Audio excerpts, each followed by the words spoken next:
platform providers, Credit B being the leader, one of the leaders. So what I would like to understand is, given the proliferation of so many fintech players which are operating in the instant loan space, how do you see the market evolving over the next few years? Because if I look at Philippines or some of the other markets like Myanmar, the instant loan provision comes together with a payment platform. Look at Gcash, look at PayMaya or WaveMoney. Whereas in India, these are for various reasons segregated. And we have a lot of players operating in this region. My two questions: how do you differentiate from each other? And B, how do you see that this space evolving over, let's say, next 3 years, 5 years, and so on down the line? As of now, I do not see any players listed in the market also. So would like to know some of your thoughts on this. Sure. I think that's a pretty interesting question here, and it's also a lot of questions in that one question. So the first thing is, I think, let me tell you this, that whether it is fintech lending or bank lending or NBFC lending, the most important factor for success is, are you able to control your risk? Is your NPAs are under control? And whether your bottom line is kind of green or positive.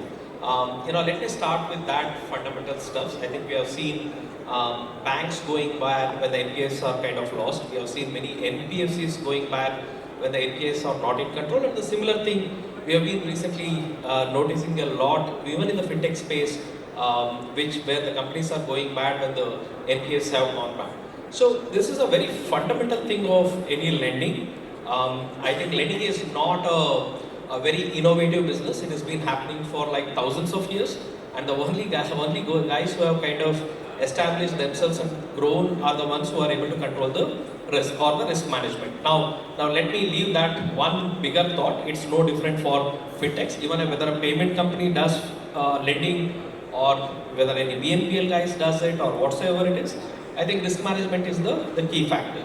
Now, adding further to that, right, so while you took a reference of, is it a play of a big tech, right, so when you say payments or you talked about the Southeast Asian markets, it's the big techs which has gotten into the lending and probably kind of try to make big in that one. But in India, I think the market itself is so large, and we talked about this underserved market so much. Even today, the bureau penetration with a coverage is roughly about 40% of the Indians. There's still 60% of the Indians who are not being covered even by the formal banking or the bureau sectors. That means the opportunity is so large that there are hundreds of banks, there are thousands of NBFCs, and there are hundreds of fintechs which could very easily coexist. At this stage, I don't think it's an issue of the TAM, what we call it. So coexistence is very much of possibility, and I don't think it is limited to any specific sector. Yeah. Thanks, Madhu. So with that, keeping time in view, we will conclude the session. If there are any questions that you have for the panelists, they're available offline for some time. You guys can reach them.